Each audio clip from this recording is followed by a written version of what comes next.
Pie, and I'm so excited to see you all here today, where we are going to be talking about RFP sales for introverts with one of my favorite salespeople, Red Staffstrom, who's going to be providing you with a big knowledge drop. Now, this is a super conversational presentation that we have today, very focused on your questions, very focused on the conversations that Red and I have been having over about the last year and a half about this topic. So, housekeeping before we get started. Number one, make sure you're dropping comments, questions, words of wisdom in the chat or in the Q&A. I've got both of those open so I can continue to keep an eye on those.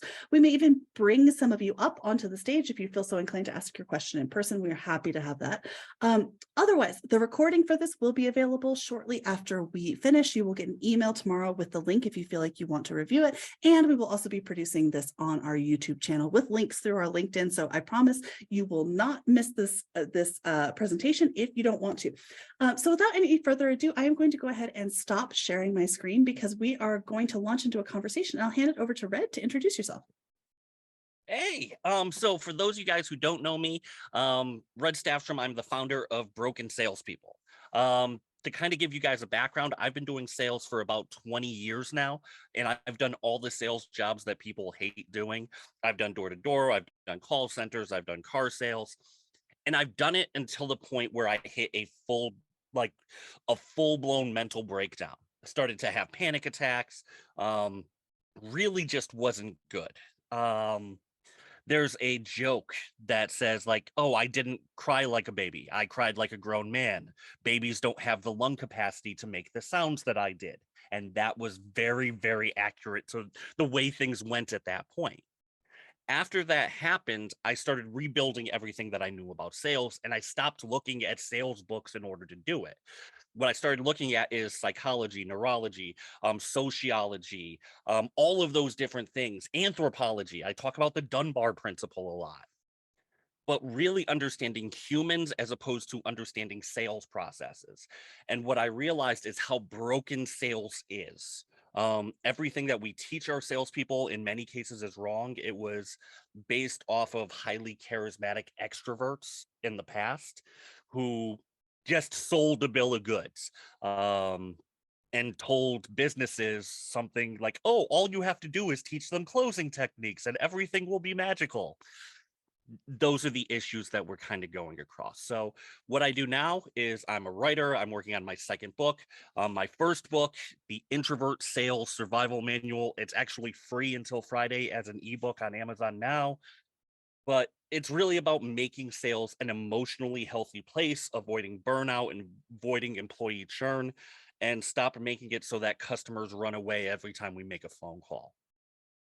I think it's really important. A couple things that I always love to hear you talk about, Red. Number one, the fact that burnout is real. It exists in sales in all dimensions, right? And I think a lot of proposal people, we don't look at ourselves and go salesperson. We look at ourselves and think content creator. We look at ourselves and think marketing person, right? But I think there's a lot of really important sales nuggets that we need to be thinking about. Number one. And number two is the fact that I would estimate that the vast majority of people in this space are introverts by nature. And so I feel like when we are asked to participate in more overarching sales processes, we necessarily kind of pull back and say, oh, that's not for me because I don't have the personality for it. So I'd love to hear what you think about that. So there's a couple of things first. So before we even really dive into all of that, I want to make sure we're all talking about the same idea, that we're all talking about introvert the right way. There's this idea that every introvert is like Ali Sheedy from the Breakfast Club, and we aren't. We aren't just sitting there like all cocooned up and hate things.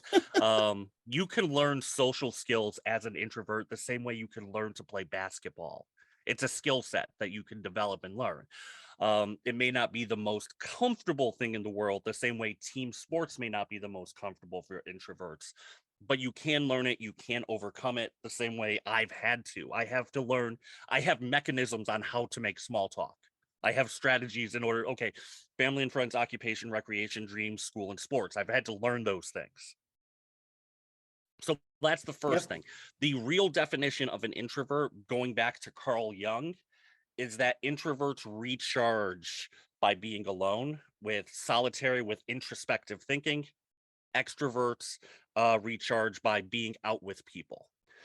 That's kind of the biggest overwhelming idea. So once you know that, you can start putting yourself in a position where burnout is less likely because you now know what's recharging your battery and you're not running yourself down to zero by being, shaking hands and kissing babies all the time. Yeah. So that's, I think, the biggest starting place is understanding all of that. When it comes to what you were talking about before, where people don't see themselves as salesy, they don't see themselves as being part of the sales process. It's because the sales process is wrong. And what you guys in many cases are doing are the right things. You're not sitting there doing the standing room only close and trying to use neurolinguistic patterning to try and manipulate somebody into a deal. What the great proposal professionals do is understand the client. It's much more of a doctor patient relationship as opposed to a salesperson customer relationship. And that very reason is why most people hate salespeople, is there's a different idea of what sales is that's actually effective. And that's going way back into the history of it all. What I'm really curious about here, is that in my life, I fully understand people's discomfort with a traditional sales process because I've been in the person who has had to purchase through that sales process, and I find it appallingly uncomfortable, right? And I think there's some mechanisms like sociologically behind that of like my identity that plays into a role into that. Like certain types of people prefer to interact with certain types of people, right? But what I'm really curious about here is like, how do you think that proposal teams, or do you think proposal teams could influence sales to do work better based on the fact that we have these kind of introverted qualities? So I think introverts can do very, very well because one of the superpowers that I think introverts have is natural curiosity, a love for deep conversations. I don't care what the weather is where you are right now, like most introverts. I don't care. How do you like the game last night? These aren't conversations that I want to have. But introverts love those deep, nitpicky, like really getting into the weeds of what are you doing, what's working, what isn't. That's something that proposal professionals and introverts do very, very well. And it's just about leveraging that to put yourself in that place to succeed. Okay, so asking lots of questions, being super curious, trying to investigate how the customer is thinking. One thing that's come up in our previous conversations that really I tell everybody about this because we've talked about it so much is this idea of like this axis of competence versus likability. Because we always think of salespeople as being like these effusive, likable, just gregarious, a big personality, right? Yeah. And everyone says, well, they won't buy from you if they don't like you. But you challenged my thought on that, and Yes. I'd love to hear you talk about that axis. So if you think about it, and just literally in your mind, draw a four square. So two on the top, two on the bottom. On one axis, it's how if you like the person. On the other axis is how competent that person is. So nobody wants to work with the low competent, low like person, like the people you don't like who aren't good at their jobs. Nobody wants to work with them. Everybody wants to work with that person that they like who's super competent. Like those are the two that are going to be laid out. But on the wings, so people you don't like who are very competent, and the people you do like who aren't competent. The people you do like who aren't competent, that's your cousin who just got his real estate license. You don't want to work with them. That's your high school friend. Like they're a great friend, but now they're selling, you know, whatever. They're selling Herbalife or some multi-level marketing scheme. Like I love them, but I just don't like them or their product. On the other end, there's those companies, those people that you really don't like, but they're great at what they do. These are Amazon, Comcast, Walmart. These are these companies that Verizon, AT&T, the list goes on and on. I don't like them, but I buy from them because they're the best name in the business. People will automatically go at the safer bet. They're more afraid of making a bet based on a gut than making a bet based on past success, past performance. And because of that, they're going to go to Comcast or wherever else. They're going to order off of Amazon as opposed to buy at the mom and pop shop. No matter how much I like them, I just don't want to deal with all the other questions. And that's the biggest headache that I see most proposal salespeople having, is dealing with that uncertainty. Well, and that draws up a really important question of what does likability even mean, right? Like, to your point, do I like that company? Do I like that experience? I mean, okay, it's fine, but I'm Yeah. buying from a company that I trust, maybe more than a company that I like their So ethos or.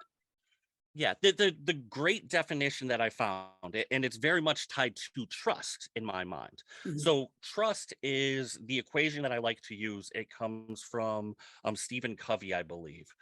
Character equals, or trust equals character plus competence. So in order for Mm. me to trust somebody, I have to trust their character, and I have to trust that they're good at what they're doing. I love my wife. I'm not letting her perform open heart surgery on me. No, not this week. No, Okay, no, fair. no, no, That's fair. no. Yeah. So I love my brother-in-law, and there's a lot of things that, like, he is really great at. He knows technology better than anything else, but I also know, if he's not the best babysitter either. Like, he's a fun dude to hang out with, but he thinks babies are gooey, and my daughter definitely falls into that category most of the time. So That's he has described my daughter as a goo faucet, and he wasn't necessarily wrong, but that doesn't mean I want him to watch her. Yeah, that concept of trust being character plus competence. And I think what really repels or repulses a lot of proposal people many times is that salespeople are just really out there with the character. They're just And pushing the they're talking character. about, yeah, and they're talking about enforcing things because they think it's getting somebody to like them. Hey, we're both New York Giants fans. We both went to the same high school. I don't care. There's a bunch of people who I went to high school with that I avoid in the supermarket. Like, just because we have some commonality doesn't mean I trust you to do everything out there. Again, look at that. Just because I know you doesn't mean I trust your competence to it. And I think that's something that proposal people do really, really well, is like, to your point, understanding the buyer. Because in a lot of these Mhm. conversations, what I hear them saying is like, oh, we need to lean on this particular aspect of the buyer's personality. And it's something that's really not substantive. Like what you just said, oh, this is your favorite sports team. I go golfing with this guy on the weekends, that kind of a thing. Whereas if we understand our buyer's pain points and we're actually able to work with that and describe what's going on, then we're going to be a lot more successful. And I don't know if you have any thoughts on like how to make that happen better. So I'm showing you this. So I am a diehard Ninja Turtles fan. I'm a big fan of disc personality profiles, and that's why I'm showing you this: the dominant, the influence, steady, conscientious. Once you understand what their motives are, not necessarily what they like and they don't like, you can change the way you sell completely, and it ties into what they want. Um, high D personalities just want the information. Give them the information. Be very abrupt. The best icebreaker you could use with a high D personality is, let me get right to the point. An influence personality, okay, you may need to do more small talk. A steady personality, they're very relationship focused. So how are you going to keep them from making waves? High C personality, the conscientious, they want information. They're the ones who want the charts, graphs, and everything. Back to this.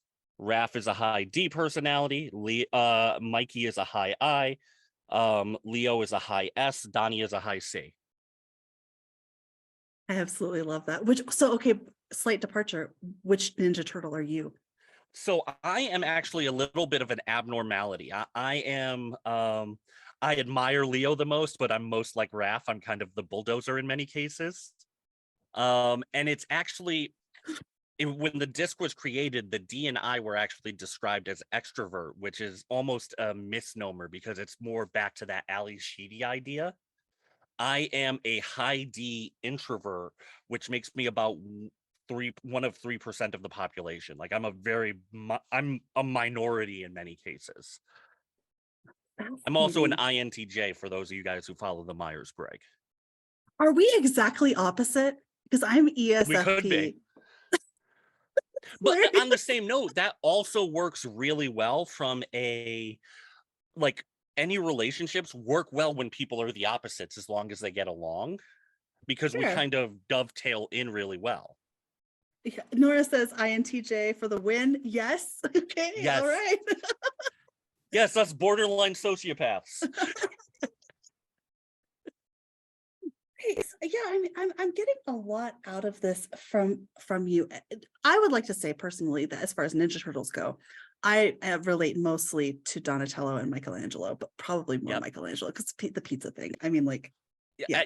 yeah, Yeah. but But see, I've gone, and that's the thing too, is everybody is a little bit of everything. Like nobody can parent as a conscientious parent in the same way. Like you can't keep answering questions and asking questions forever and ever. As a parent, you have to give answers. So you're going to find yourself in that high D role, and everybody adjusts based on where they are. But once you're talking to a buyer and you can see where they are, that's their comfort zone, and you can adjust your conversation to speak to exactly what they're looking for. Are they looking for a friend? Are they looking for a conversation for a half hour to blow off steam and release pressure like a high I would?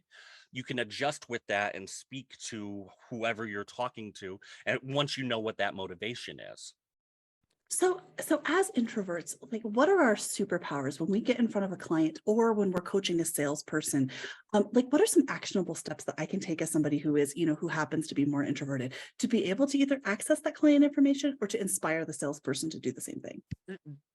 The biggest thing is authentic curiosity in my mind. It's not I've got this sheet of 15 questions and we have to answer everyone to figure out if we can work together. Like it's not like that. It's really understanding the business like you're trying to build it in your own head. And once you do that, that's really the superpower. I think teachers like make one of the best salespeople out there, because the ability to ask questions, that scholarly, research-driven mindset, that's a huge, huge advantage. And if you are somebody who loves information the way I do, that is a way you set yourself apart, because now you can send your customer blogs, you could send them podcasts, you could send them videos, as opposed to, well, I'm just checking in, because that's what most other salespeople are doing. Oh, really? Yeah, they're just trying to get you to have another formal touch point and like to build the personal relationship and say instead of focusing on the product's benefits. Yeah. But like when I'm engaged in a sale, and I do this pretty much naturally, like it's not even anything else. The way that I introduce as a salesperson in many cases is actually giving people information. It's not, hey, I'm Red, I'm a sales coach, I'm a author, you should talk to me because I'm prettier than everybody else, or whatever like unique value proposition I have. It's I'm giving information. And that's really the big basis of the Challenger sale, if anybody's ever read it. But the urge to be an educator will set you apart in pretty much any professional venue that you're ever a part of. The urge to be an educator. I'm writing that down right now because I Yeah. really love, I Well, really love that. and again, I want to bring that back to Challenger Sale. Like that is one Mhm. of the books that I recommend more than, apart from my own, obviously I have that bias, but that is the best process for sales that I found out of all of them. They all have their benefits and drawbacks, but the idea of the Challenger Sale is you need to teach, tailor, take control. So you need to step in and be an educator, particularly in the proposal space. This is very, very important, because you need to show people, you need to tell people what they're looking for. The idea of you just look at budget, authority, need, and time is non-existent. It doesn't work anymore. So teach people Yeah. what they actually need, what to look for, getting in front of the proposal. That's how you kind of do that, is by being that unpaid consultant in a way, quote unquote. Well, and I'm wondering if there's an opportunity for proposal people, because one of the big questions I get all the time is what questions do I give my sales team to prepare us for the proposal to drop, right? Because we know that this customer is going to go to a formal procurement effort. We know that they're going to end up issuing this RFP, and we need to be able to get as much information from the get because we can't talk to them once that cone of silence drops. And so part of my, like, what really strikes my interest on this is that you're talking about how BANT and FANT and all of those, like those question modalities that we've been advising people to use for like 15 years are now kind of going the way of the dinosaur because So, of the changing sales landscape. so I want to kind of uh, I want to break apart BANT really quick because Yeah. it's one of those that once you think about it for a moment, it breaks down pretty quickly. And it's why I tell people not to use that methodology anymore. So a lot of this comes from Keenan and his book Gap Selling. And I'll wholeheartedly admit that I'm kind of stealing some of that right now. So budget, authority, need, time. Let's say you have a headache right now. How much are you willing to budget in order to fix that headache? Maybe $5 in order to get a bottle of Tylenol. But what if the problem behind it is not that it's just a regular headache? What if it's a brain tumor and it could kill you? What's your budget now? That's a whole nother issue. People who don't understand their problem can't allocate the budget. And your job, particularly in the proposal space, is to understand what the problem is, because why put together a proposal that doesn't fix their problem, because then you're going to be the blame for it anyway, you Mm, know? mhm. So that's the budget side. The authority, I know a whole bunch of people who will say they are the decision maker just to feel better about themselves, but at the end of the day, so many people will pass that buck too. Yeah. So just them saying they have the authority, the need, again, you don't know what the problem is. If you have that headache, you don't know whether it's aspirin that's going to fix it or brain surgery is going to fix it. And then time, again, if you don't understand the problem, you can't possibly have a good time frame. So how do we help the customer? Again, thinking about proposals, thinking about the conversations before the RFP happens. A lot of times customers know that something is amiss, but they're not entirely sure what. So is there something that proposal folks can do? Because again, we're kind of behind this curtain and we can advise the sales teams, but we rarely ever get that face time with the customer. So is there some way that we can help inspire folks to get those answers? The biggest thing is you demand that time with the customer. Or you don't put the proposal together in many cases, in my mind. A proposal can cost tens of, if not hundreds of thousands of dollars to put together. If a customer is not willing to sit with you and all they're really doing is doing their due diligence because they're already picked a supplier, you're just throwing money away. If you don't have that conversation, I would not even put together an RFP. That's my own opinion. Every Yeah. manager is going, well, we might as well throw our hat in the ring, even if it's a 5% chance. No, that's a recipe for going broke. Yeah, I always think of that Dumb and Dumber scene Yeah. where it's like, oh, there's a million to one chance. And he's like, you're telling me I have a chance. That's what it feels like being in every RFP, in every RFP department. And some do mature out of that, right? But I agree with you wholeheartedly that you've got to have those Yeah. conversations. Yeah. Nora, so we're talking about like what I would advocate, like astonishingly, which may not fit in with a lot of other people's viewpoints, but I think it sometimes benefits us to get proposal team members in the conversations with the sales teams. Like it doesn't hurt to tag One. along. You're not going to hurt anything by sitting there and like answering some questions. But Yeah. Nora here is talking about what about if your proposal department is set up to be removed from the customer. Like a lot of times there's a hard line. You're never allowed to There's talk to that a iron customer. curtain in the middle of it. Yeah. Yeah. I am. Ideally, that wouldn't happen. And it makes no sense to me why that's the case in many, but some companies advocate for it. They're like, if I don't, as a buyer, if I don't trust the organization more or less as a whole, because I know what turnover looks like on a sales team now. Like the average turnover of an SDR role in particular is 18 months. Why would I want to deal with the highest turnover job, which is sales, as opposed to knowing other people within the organization? Like as a customer, that kind of like tickles my spider sense or something along those lines.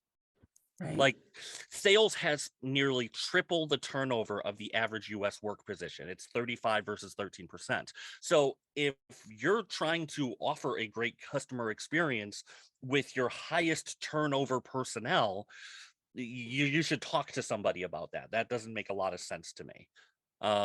If you are in that position, it's really about asking for recordings, asking for like as much one on like as much as a historian, you don't want to deal with second party information. You want first party information. So the more you can listen in on the conversations, the better. Um, so many of these conversations now are happening on Zoom. It's easy to use a tool like Fathom to record, like an AI tool that records and transcribes the whole conversation. That's the kind of stuff you want. You want to have as little of a barrier between you and the customer as you possibly can. And what I think is really important there, Red, is getting our hands directly on those recordings is really important because salespeople, and this isn't a dig at them, they're very optimistic by nature, and they believe that customers' words may mean one thing, and so we may go off in one direction. And I think that being able to get that objective viewpoint to say, like, is that what the customer's really getting at here? And maybe even what I'm seeing here also is there might be an opportunity for the proposal team to almost like manage up and coach with the sales Mhm. managers or sales leaders and say, hey, these are the trends we're seeing when the customer is engaged. Or, I mean, yeah, what do you think about that? Well, I've been an advocate for a position I've been calling a chief story officer lately. And what I see as a chief story officer is somebody who actually moves between different customer facing departments within a business and understanding how things go. Many salespeople only deal with a customer early on, and then it's, just I send a Christmas card once a year. And they're missing out on the conversations, the things like all the possible great testimonials because they're so focused on new customer business, new growth, new growth, new growth, that they miss everything else. So having somebody who could compile these stories, put them together and give them to sales, to marketing, to proposal teams, to everybody else, CS teams. I think that's a big position that I think we need to start moving towards. It's just when people will listen to me about it, obviously. So that's a big step in that direction is how do you share information? How do you sit at the same desk? Even if you're not there, it's just you know, you're most of these are Zoom calls now. Just have them invite them on Zoom. Why the hell why not? You don't have to pay for Yeah. another plane ticket. You don't need to pay for another hotel room, another comp meal. Send the login over to a proposal person.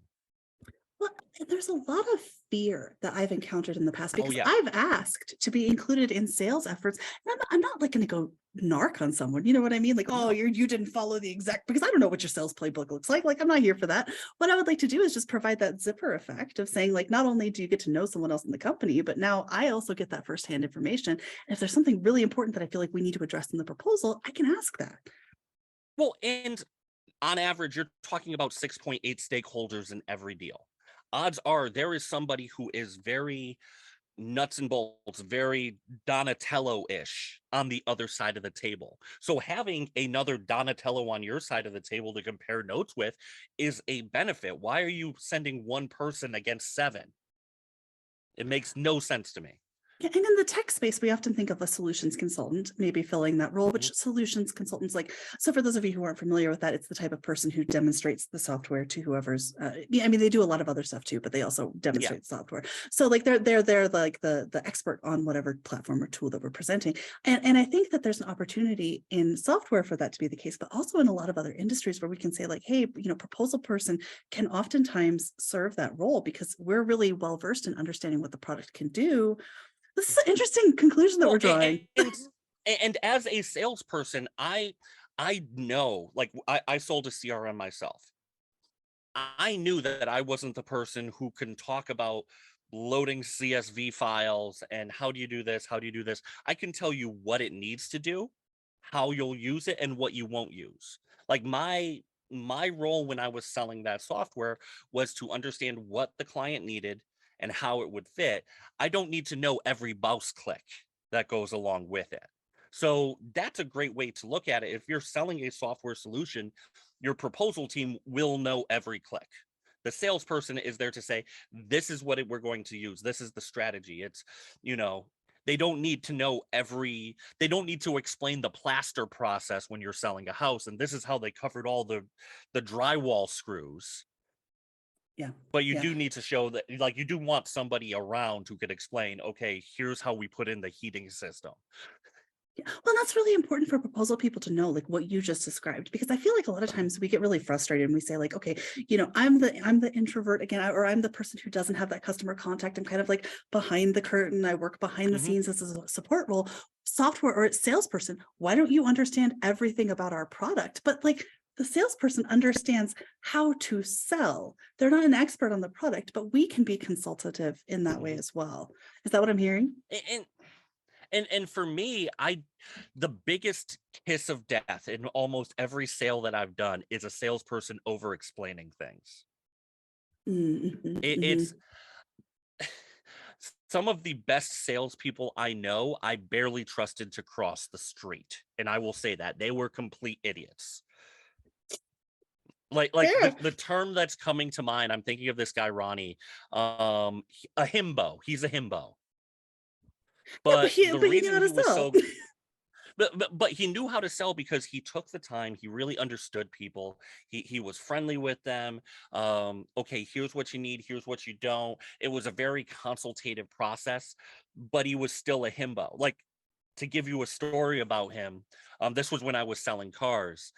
He saw somebody reading the Bible in the showroom, and they were reading the Bible, and Ronnie goes, "Oh, what are you reading there?" And he's like, "The Bible. Is it any good?" Yeah. I love So it. that was Ronnie. That's rad. Go, Um, Ronnie.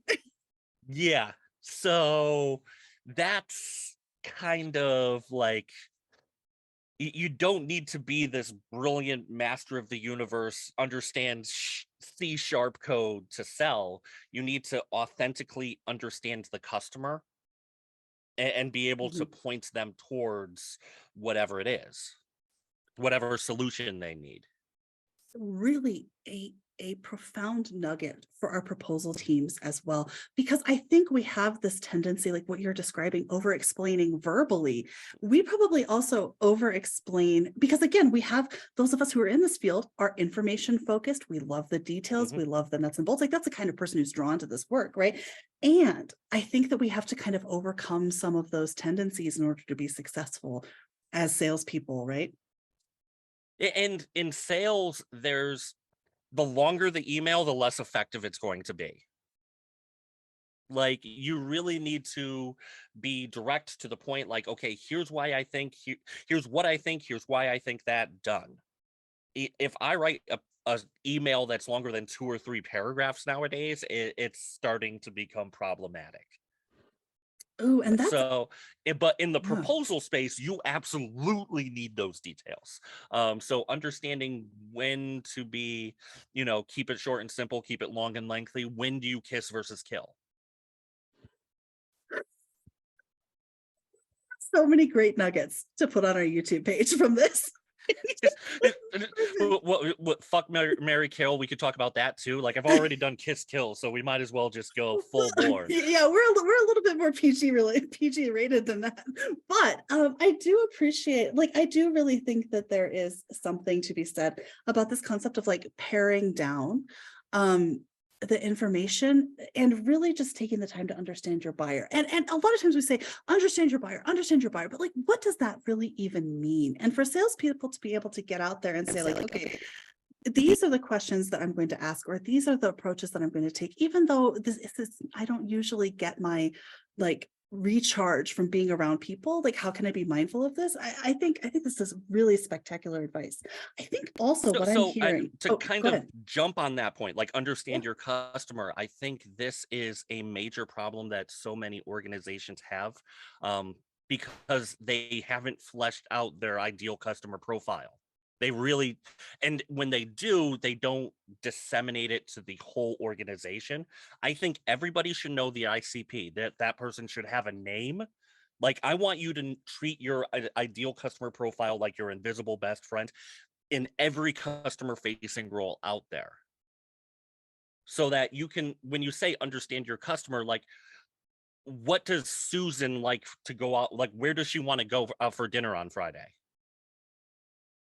Like, that Yeah. is, I want that level of, I've even run sales meetings where, like, okay, here's our ideal customer profile, here are some stock photos of Ryan, of Sarah, of whoever.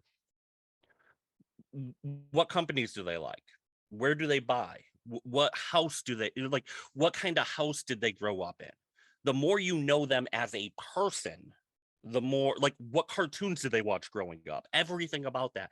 The more you understand them as a human being, as opposed to ABC Corp, the easier it's going to be for everybody who's customer facing on your team. Even though you don't have direct access to a customer, you're still writing something for that customer as a proposal team. Yeah, I find, to your point, that it's really, really useful for us to conceptualize our ideal customer profile as an individual human. We did that at this aviation firm, but you wouldn't think aviation pavement, like your ideal customer profile is like, it's very narrow. There's like two Yeah. people that will buy from you, right? But we described those two people in like great detail. We're like, they like to go fishing on the weekends, they barbecue Mhm. with their family, they've got like 3 kids, they tend to have this demographic, they tend to live in this type of house. And once we started conceptualizing that person, we could say, okay, now well, actually, like our guy was named Kevin. We were like, this is how Kevin would actually purchase our services. And I'll tell you, it elevated our proposals to a 100%. dramatic degree. Because now you're not building things. The problem, the reason so many people hate sales teams is because sales teams are selfish. They build their process off of what works for them. I can argue about the SDR, AE, AM breakdown, and how that assembly line doesn't help customers the right way. It really just helps companies save on training. Once you think about what process the customer would like most, the better things are going to get and the more successful you're going to be, because you're not tickling the spider sense. You're not giving an adrenal response to customers.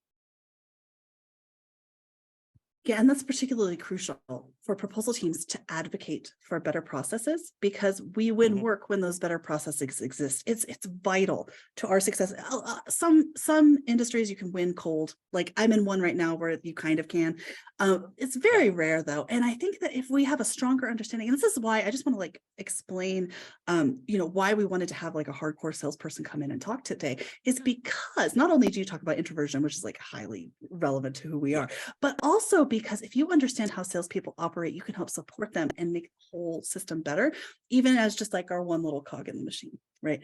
Yeah, it's a massive problem in business as a whole, is how we've become siloed. Like, Mhm. and it's not just sales and proposals, it's marketing, it's sales. Like, okay, SDRs, AEs, AMs, those have become siloed even. So Right. it's not a unique thing. Like, within every, proposal and legal, there are silos. And as human beings, we can be tribalist and kind of really Yeah. dictate and like mark our territory around the office. The more that happens, the more you're going to make people on the other side of the table nervous too. Oh, so your buyers get nervous when they see that we're not working together in a Well, if I harmony. see that you're hiding information within your own team, like if, okay, sales and proposal are not talking together very well, as a customer, what happens when I have a problem? Do I have to play a game of telephone now? Fair. Yeah. Like, think about what that community, if you're dating like, if you're dating somebody and their family is a complete mess, do you feel better about dating them? No, that's a really great analogy. That's a really great analogy. And I'm thinking also, and Nora, I do see that Nora has asked to comment, so we will get to that in just a Yep. moment. But what I think is really important here is, even we do have interactions with the customer when it comes to procurement. Like we submit through email often, or we'll submit through a Mhm. portal, or we will actually have like a conversation about the procedural aspects of this. And I find that I had never thought of this until now, but I find that our sales efforts tend to get a little bit farther when I respond to that email fast, when I've got the answers, when I Oh, bring the right people in, like when I serve as like the nexus of all the efforts, and then I pass them off successfully. Now we have a smoother flow and everybody seems to be happier. That's a really good point. I've never met a customer who expects you to have every answer in the world. Everybody is human. They know, okay, you're going to have, like, you're not the expert in every part of the business and you may have to pass things off. But as you're saying, being responsive, everybody can be responsive. Everybody in your organization can get right back to somebody. Even if it's, you know what, I don't have this answer. John is the best person. They're on vacation until next week. Could I get you back to you then? Like, just saying I don't have it and it's going to take me a few days, that sets customers at ease so much. Yeah, and I think that introverts by nature would probably be the types of people that will help build customer confidence because we're not blustery, right? We No. just do the job, just get it done. Yeah. And introverts tend to pick up on discomfort.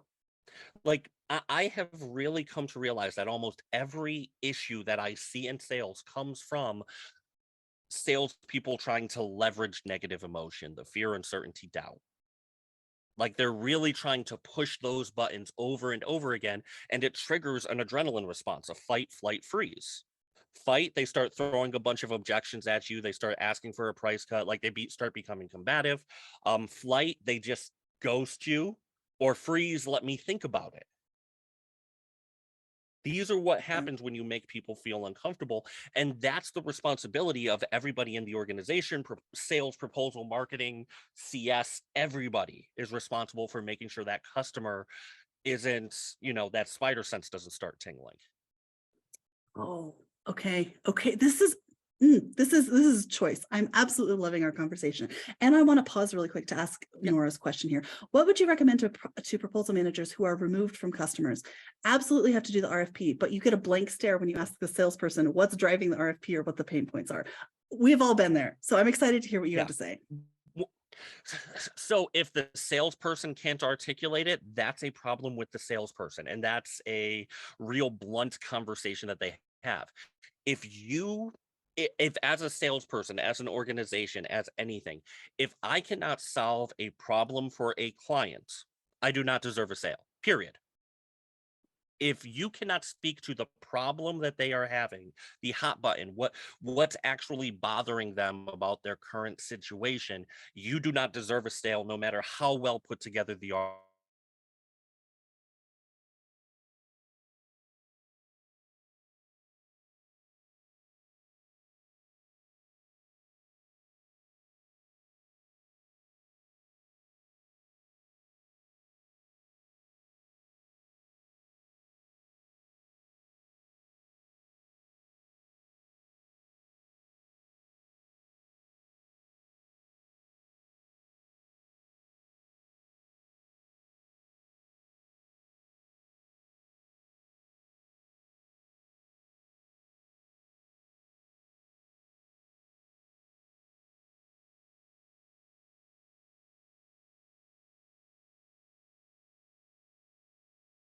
You can't hear me. I've been talking on mute.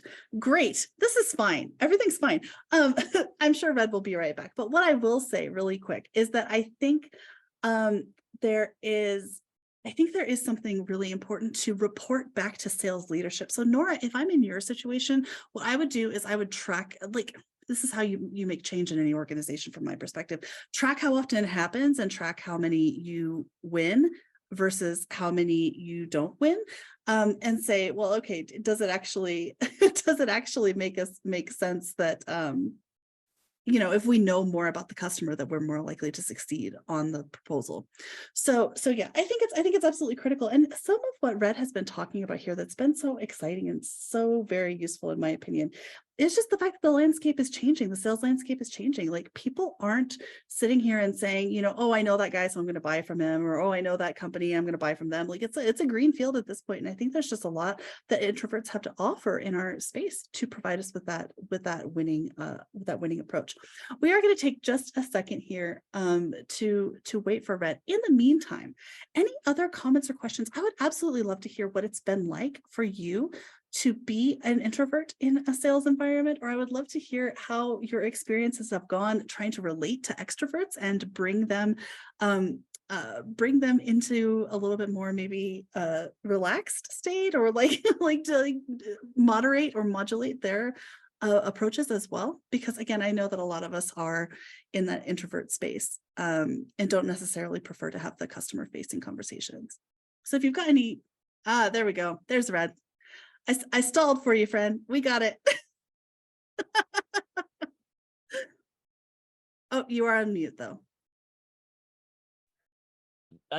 My Wi-Fi extender is here and I have it plugged in specifically, so I don't know. Oh my goodness. I have angered the deity of technology somehow, so I apologize for that. No, no, no, you're fine. You're fine. Nora was very excited though to hear about the rest of your answer about how to get the information. Like you were saying that if you don't understand the customer's pain points, that you don't have a sale, right?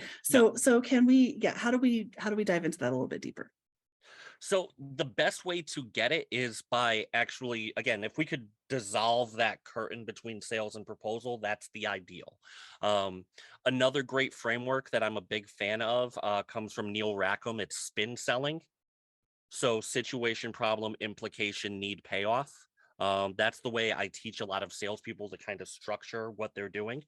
So what's their situation? Does it create a problem? What implications are starting to arise because of that problem?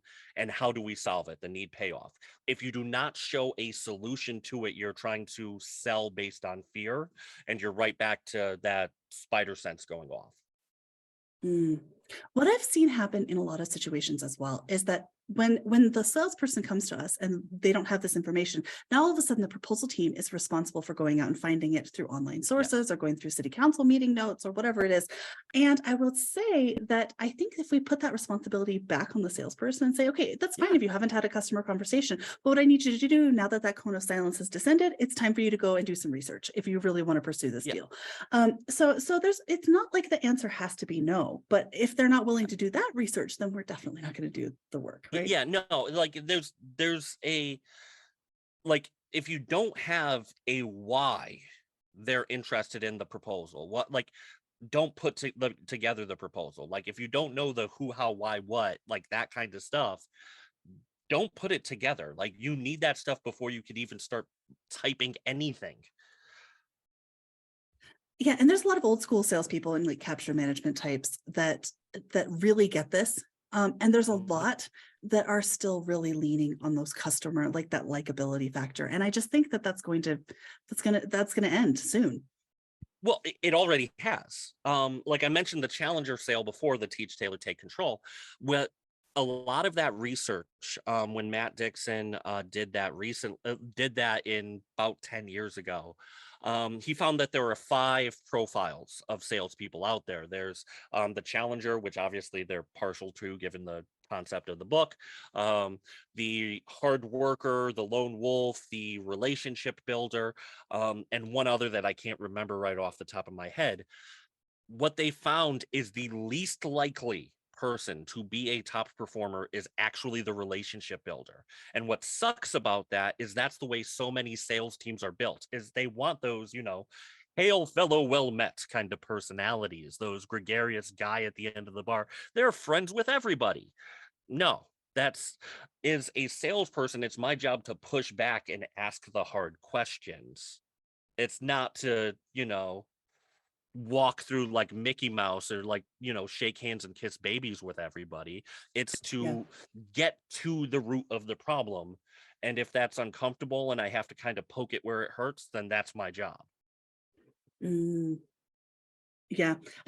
All number one, I love the fact that you have such a strong handle on these various ways to understand personalities. I think if we lean only on one modality to say like, okay, I'm a Myers-Briggs this, or I'm a whatever it is, right? There's always a risk that you're not going to get the full picture. But I think understanding many different ways Yeah. of And there's understanding a lot of people. good ones. Like I don't like Enneagram as much, but it's because I don't think I ever totally understood it. The big 5, the ocean, the openness, conscientiousness, extroversion, adaptability. I think it's neuroticism. I can't remember what the N is. They all have their place. And the more, and I'll say this to everybody out there, the more you can understand people, the better you will be at sales.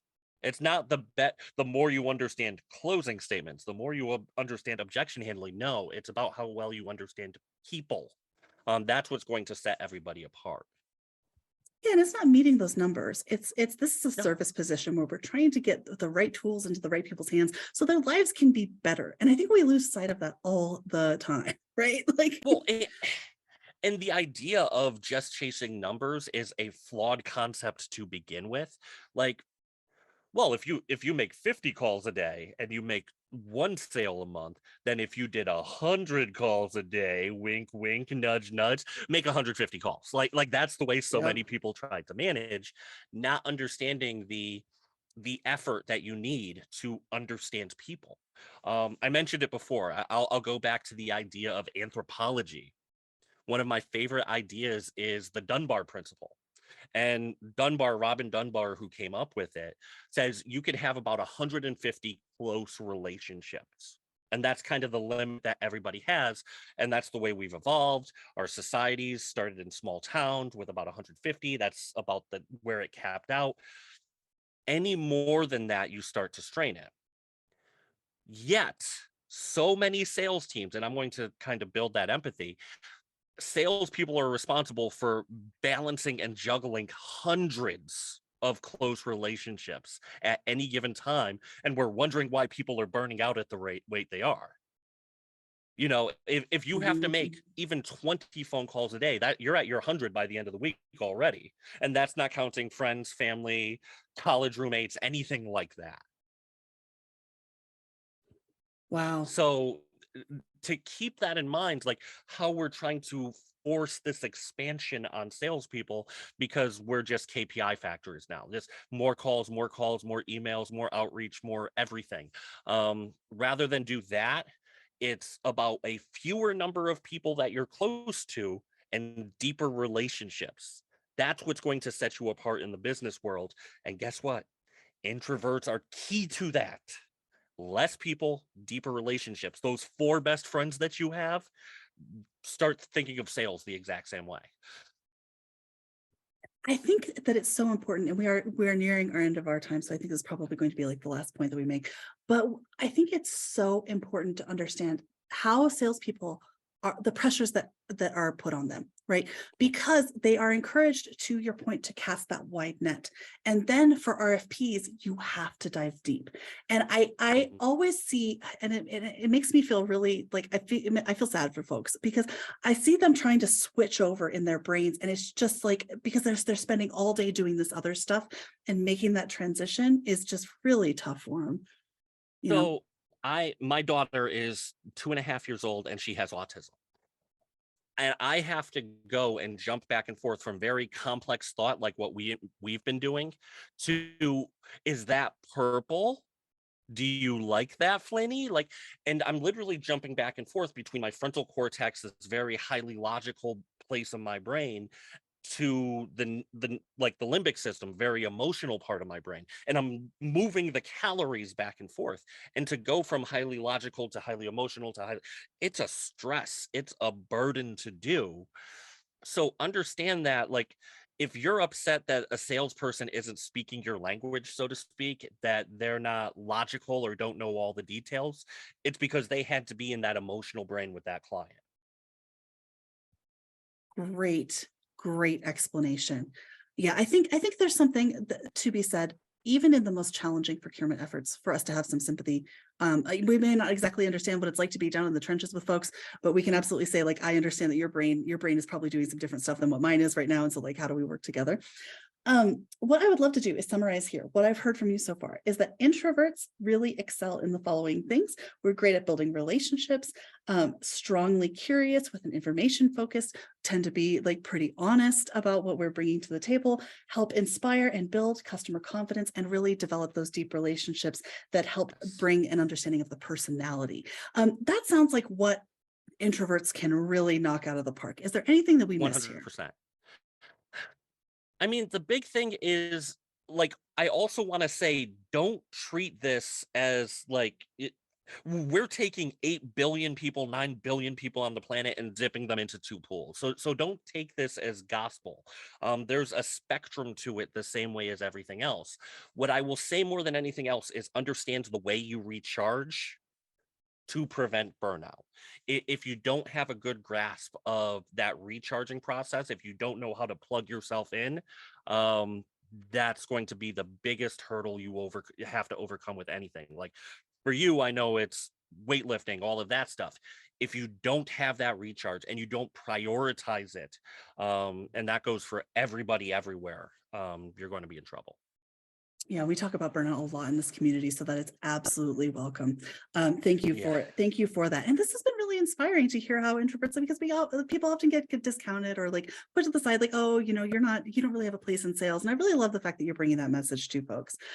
So with that in mind, oh, What I sorry. will also say, anybody who is an introvert, Susan Cain's book, Quiet, it's one of the best books I've ever read, and I will go as far as to say it changed my life, which is, I know, almost hyperbolic, but it's completely true. All right, and I'm going to grab a link to it really quick here on Yeah. Amazon, so that, or wherever else it is that you feel like you'd like to purchase the book. Yeah. Speaking of books, you mentioned the fact that you've got your ebook coming up for free through Friday. So Yep. how do we get our hands on that? How do we get a hold of you if we want additional training? Yeah, what's next? I mean, I'm pretty easy to find. I'm giant, voluptuous, and orange. I'm tough to not to miss, actually. LinkedIn is probably my biggest platform right now. But Red Staffstrom, pretty much anywhere you'll find me. There aren't many Staffstroms that, our last name sounds like an IKEA bookshelf, so there's not that many of us. But yeah, go on Amazon, Introvert Sales Survival Manual. You'll be able to find it really quickly. Wonderful. And you offer sales training for organizations and teams as well. For organizations, teams, individuals. I like working with teams the most, because if we aren't able to fix the processes that many teams have in place, then there's only so much I can do within a structure that's unbending. So I like working with teams the most. Absolutely. And what I've heard even in the chat in this conversation today is that there might be opportunities to think about. So for those of you who are struggling with the fact that, bid qualification is challenging, you can't say no to doing work. May I suggest, if you have the influence, if you have the ability to plant the seed, to bring someone like Red into your team and say, hey, sales processes could be improved by doing X, Y, or Z, you may be able to avoid some of those negative outcomes. So to your point, changing the structure can often help us be more successful as individuals. Wow, you've gone full international by going X, Y, or Z on that one. I spent too much time in Canada. Yeah, too much time. All right. very fancy. Well, thank you so much for joining us today.